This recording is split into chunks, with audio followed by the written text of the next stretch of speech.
다음은 이제 영국과 세계에 대해서 말씀을 드리겠습니다. 다음.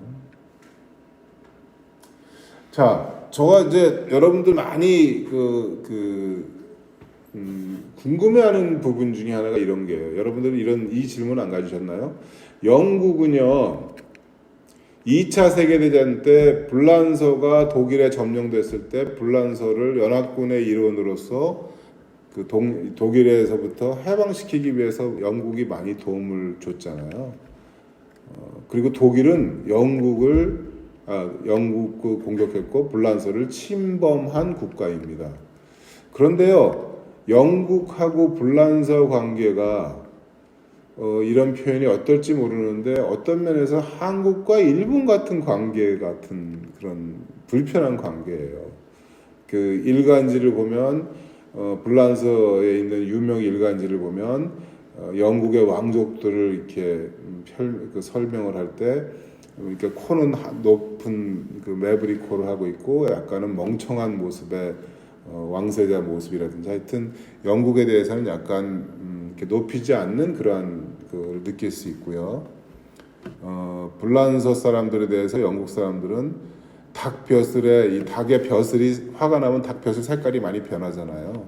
그래서 비하하는 일부의 사람들은 불란서 사람들은 닭 벼슬 색깔이 그렇게 바뀌는 정도로 변덕이 심하다는 식으로 또 불란서 사람들을 평가절하 비난하는 사람들도 있습니다. 다시 말하면 자기를 침범했던 독일을 더 가까이 생각하고 있다. 유럽 연합을 창설했을 때도 영국은 따로 놀고 독일과 불란서가 서로 중심이 돼서 European Union을 창설하는데 주도 국가가 됐다는 거 참 재미있는 얘기 아니겠습니까? 여하튼 그래서 그렇게 그 이유 근데 왜 그럴까를 한번 생각해 볼게요. 그 영국과 불란서 간에는 아주 특이한 역사적인 이유가 있습니다. 영국 왕조의 시초는 프랑스 귀족이었습니다. 이게 무슨 말이냐? 영국 왕조의 시작이 프랑스의 공작, 즉 프랑스가 영국이 자신의 속국이라고 하는 느낌이 있어요. 그 9세기부터 바이킹이 영국 분야에 전 유럽에 진출하기 시작하는 상황이 벌어졌는데 이때에 프랑스 국왕이었던 샤를 2세와 바이킹의 두목 롤러와의 딜을 서로 이렇게 하자라고 나름대로 결정을 했습니다. 롤라에게 현 프랑스의 노르망디 땅을 내어주면서 그것을 영주로 임명을 했어요. 대신에 프랑스 바이킹으로부터 더 이상 프랑스를 침범하지 말아라. 너 여기 땅 줄 테니까 여기서 잘 살아라. 그래서 그 바이킹의 그 두목한테 노르망디 지역에 영주를 시켜줬어요. 그런데 그 노르망디 공의 후손이 그 기윰이라는 사람이 잉글랜드를 점령하여서 잉글랜드의 왕이 되었던 거예요. 다시 말하면 노르망디 지역의 영주가 영국을 침범해서 영국의 왕권을 차지하게 됐어요. 그러니까 불란서 입장에서 보면 우리나라의 한 지역의 영주가 영국의 왕이 된 거죠. 그러니까 너랑 나랑은 다르다. 너는 우리나라 내가 불란서 왕의 입장에서는 영국을 약간은 좀 무시하는 듯한 그런 편견을 갖고 있습니다.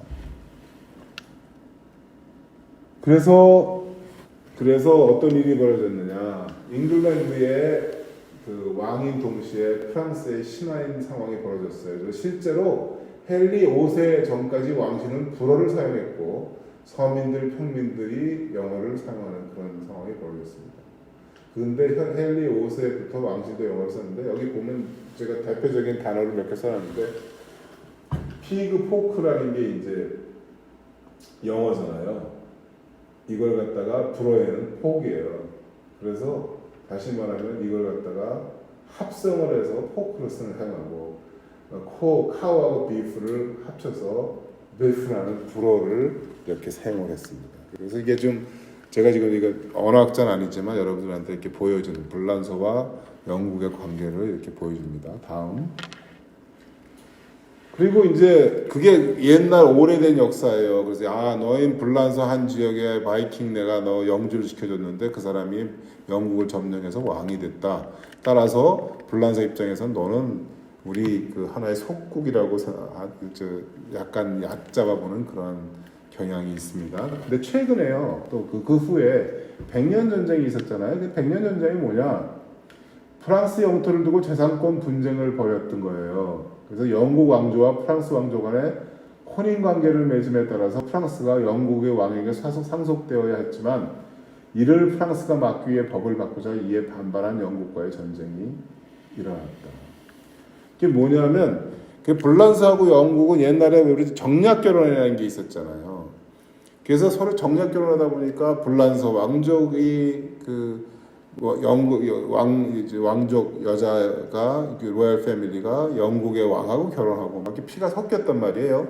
근데 어떤 일이 벌어졌나 하면 원래 장자한테 왕위를 줘야 되는 거예요. 그런데 이게 적통이 없어지면 후손이 없는 바람에 영국 왕위로 가 있는 그 불란서 사람한테 그 영국이 불란서의 왕위를 줘야 되는 상황이 벌어지는 거예요. 그러니까 뭐냐? 이 불란서 입장에서는 통째로 영국에 있는 현재 가 있는 왕족한테 불란서 왕위를 줘야 되는 상황이 되니까 불란서 사람들이 그거를 막기 위해서 법을 바꾸고 여기 그 사람한테 상속 왕권을 주지 않아도 된다라고 법을 바꾸니까 그것이 이유가 돼서 백년 전쟁이 시작이 된 겁니다. 그래서 영국과 불란서의 관계는 이렇게 역사적으로 여러 전쟁을 통해서 불편한 부분이 있다. 또 하나는요, 나폴레옹 전쟁 당시에요. 프랑스의 여러 혁명 과정 중에서 나폴레옹이 몰락했어요. 근데 영국 함대에게 패한 나폴레옹을 불란서에 있는 어떤 지역이 아니라 영국의 세인트 헬레나 섬에 유배시켰어요. 이걸 따르게 설명하면요, 프랑스의 영웅에게 해를 가한 영국, 불란서의 엄청난 지도자를 영국에서 그 세인트 헬레나 섬에 가둬놨잖아요. 결국은 불란서 사람들이 갖고 있는 생각은 이거를 갖다가 영국이 한 것도 없는데 영국이 마치 그 자기네 그 영웅을 약간 네거티브 디스한 것 같은 그런 느낌을 갖게끔 하는 거죠. 자, 이런 여러 차례의 전쟁들을 통해서 우리가 영국과 불란서의 관계가 어떤 관계인지를 우리가 대충 알 수 있을 것 같습니다. 이런 이유로 인해서 실제로 영국 불란서가 독일과 손을 잡고 1945년 2차 세계대전이 끝난 이후에 유럽 연합이라는 걸 창설함에 있어서도 영국보다는 불란서가 독일과 서로 손을 잡고 그런 그 노력을 해왔다. 그래서 앞에서 말씀드린 그러한 이유로 인해서 현재까지도 영국과 불란서의 관계는 아직도 미묘한 부분이 남아있다, 이렇게 말씀드릴 수 있겠습니다. 다음은 일본과 영국과의 관계인데요. 여러분들 그 일본과 영국은 여러 가지 면에서 서로 이렇게 공통점이 많습니다. 저는 그 입헌군주제라는 거, 다시 말하면 왕을 갖고 있지 않습니까? 영국의 왕이 있고 일본 왕이 있고 그리고 수상들이 있죠. 수상이 있죠. 두 번째는 섬나라입니다. 영국이나 일본이나 섬나라고, 그 다음에 여기 우측 운전석이라고 그랬는데, 여러분들 영국에 가면 자동차의 운전석이 오른쪽에 이렇게 위치해 있습니다. 그 이유는 특별한 이유가 없다고 그래요. 옛날에 마차가 다닐 때 마부들이 오른쪽에 앉았답니다. 그래서 자동차를 그 동력이 있는 마차겠죠. 그렇게 만들었을 때에 우측에 운전대를 했고, 영국의 그런 시스템을 일본이 다 받아들여서 일본도 그 자동차를 오른쪽에 운전석을 위치한 자동차를 만들고 있고 사용하고 있다. 여러 가지 면에서 일본이 영국으로부터 많은 것을 배워왔다. 그리고 영일동맹도 했었고요. 그래서 그 영국의 모든 것들을 일본이 많이 이렇게 베꼈다고 할까? 배워서 자기들이 사용하고 있었습니다. 현재까지도 있죠. 두 가지 재밌는 얘기를 말씀드리겠는데, 영국에 하면 타워 브리지라는 게 있습니다. 타워 브리지 옆에 그 왕궁이 있는데요. 거기 가면은 영국 여왕이 특별한 타워 팰리스예요. 거기 가면 영국 여왕이 특별한 때만 착용하고 사용하는 전 세계에서 제일 큰 다이아몬드라든지 그런 것들을 다 여왕의 보물들을 거기다 보관하고 있습니다. 여러분들이 가시면 볼 수 있습니다. 그리고 거기 특별한 거는 거기 가면은 옛날에 그 군장비들을 다 전시하고 있어요. 보관 전시하고 있는데 제가 갔을 때 놀랬던 사실은 거기서 사용했던 고문기구 같은 것들이 일본에서 사용했던 고문기구와 많이 비슷합니다. 그것도 아마 한국에서 일본이 배워갔던 것 같아요. 그다음에 대학도요. 그 영국에 가면 UCL이라는 대학이 있습니다. University College London. 근데 영국에 있는 런던에 있는 뭐 거의 모든 대학은 University of London입니다. 다시 말하면 한국에 서울에 있는 경희대학교, 뭐 중앙대학교, 서울대학교, 연세대학교, 고려대학교 다 합쳐서 서울대학이라고 부르는 겁니다. 좀 재미있는 부분이죠. 옛날에 100여 년 전에 영국에 있는 대학들이 자기들끼리 이렇게 협약을 맺어서 학사 업무 같은 것들은 공동으로 운영을 하자 이렇게 결정을 했고 그랬는데 지금 현재는 그 런던 대학 중에서 세계적으로 유명한 대학들이 있지 않습니까? 그래서 거기는 유학을 오고자 하는 사람, 공부하고자 하는 사람들이 오고자 하는 학생들이 많기 때문에 재정적으로 상당히 여유가 있는 반면에 많은 대학들은 재정적으로 좀 어려움이 있다고 그럽니다. 그런데 그래서 성공하고 명문이 아주 유명한 대학이 된 대학들은 단독으로 나가서 대학을 그냥 운영하고 싶지만 그게 현재 시스템, 그 당시에 맺은 그 협약 때문에 모든 대학이 컨센서스를 이루어야지만 그 유니버시티 런던 시스템에서 탈퇴할 수 있게끔 돼 있다고 합니다. 그래서 조금 부족한 그 학교들은 잘 나가는, 소위 말해서 잘 나가고 유명한 대학들은 놔주려고 하지 않겠죠. 그래서 아마도 이 시스템이 깨지지 않을 것이다. 왜냐하면 그 경비권이 많이 번 대학은 많이 공동 경비를 책임을 져야 되기 때문에 좀 부족한 대학들에서는 개체적으로 좀 어려운 대학들은 그 잘 나가는 대학들을 유니버시티 런던 시스템에서 풀어줄 수가 없는 거죠. 그래서 하여튼 근데 UCL이라는 대학에요.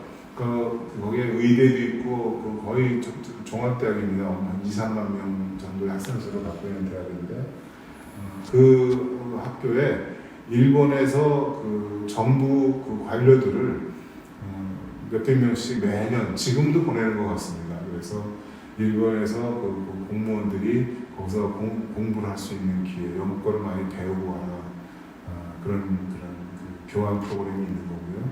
그걸 시작된 거는 아마 제가 듣기로는 이토 히로부미도 거기서 공부를 했다라고 그런 점이 들은 것 같은데 제가 확인을 안 해봤습니다. 그런데 그런 식으로 일본의 공무원들이 영국에서 교육을 받을 기회를 갖고 있다. 그래서 헌법은 성문법이 아니라서 독일 거를 갖다 쓰고 있고요. 배웠고 사용을 했고 참고를 했고 나머지 시스템은 많은 거를 영국으로부터 배워서 사용하고 있다.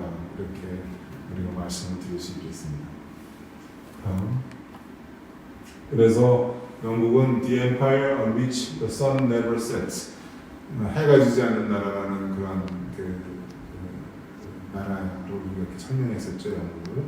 그 뭐냐면 19세기에는 그 국력의 표시가 국력을 측정할 수 있는 것이 그 나라에 얼마나 많은 식민지를 갖고 있는가라는 거였는데 여러분 잘 아시다시피 영국은 전 세계의 5대양 6대주의 어느 컨티넨트, 어느 대륙이건 거의 모든 지역에 식민지를 갖고 있었던 그런 나라고요. 지금도 영연방이라고 해서 많은 국가들과 특별한 관계를 유지하고 있습니다. 자, 다음 거 보여주시면 이게 지금 1919년 브리티시 엠파이어 그래가지고 이 당시에 보면 모든 컨티넨트, 모든 대륙에 영국의 식민지가 존재했다는 걸 보여주고 있습니다. 지금도 영국이 그 식민지가 독립이 됐죠. 그래서 영국이 2차 세계대전 이후에 전 세계 그 지도국가로서의 지위를 미국한테 미국으로 넘어갔지만 영국에서 아직도 영국이 많은 나라들과 특별한 관계를 유지하면서 지도국가로서의 역할을 충실히 하고 있다 이렇게 말씀드릴 수 있겠습니다. 오늘 짧은 시간 동안에 여러분들에게 영국의 역사가 시작이 어떻게 됐는지를 국기의 모습이 어떻게 변화됐는지를 보면서 같이 생각해 봤고요. 또 영국이 갖고 있는 재미있는 문화에 대해서도 여러분들과 같이 한번 살펴봤습니다.